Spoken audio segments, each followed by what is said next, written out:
माझा नमस्कार। आज गणेश चतुर्थी निमित्त सर्वांना मंगलमय शुभेच्छा। आज सगळ्यांच्याच घरी गणेश आगमनाची तयारी देखील चालू असेल, लगबगही असेल।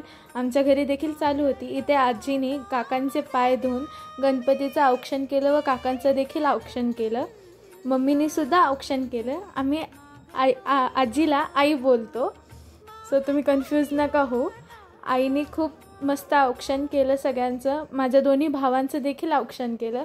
सगळे खूप मजेत होते। आम्ही सर्वांनी डान्स देखील केला व तुम्ही सुद्धा केला असाल। तुम्ही सुद्धा खूप लगबग चालू असेल ना तुमची।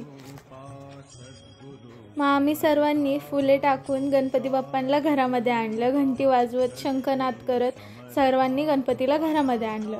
मग गणपती घरामध्ये काका घेऊन आले आणि मग त्यांच्या जागेवरती त्यांना स्थापित केलं। तिथे तांदळाची रास देखील खाली घातली होती, स्वास्तिक काढलं होतं। गणपतीच्या जागेवरती विराजमान झाले गणपती आणि मग त्यांचा चेहऱ्यावरचा रुमाल काढून त्यांचा फेस रिव्हील केला। त्यांचा चेहरा बघून सगळे खूप प्रसन्न झाले। आम्ही बाप्पांची पूजा केली व प्रसाद दाखवला, त्यांना आरती केली। इथे बघू शकता तुम्ही केवढा मोठा मोदक आणला होता बाप्पांनी। मग हे बघा डेकोरेशन। मला कमेंट करून नक्की सांगा की डेकोरेशन आवडलं आहे की नाही। लाईक करा, शेअर करा आणि सबस्क्राईब करा। ओके बाय, भेटू लवकरच।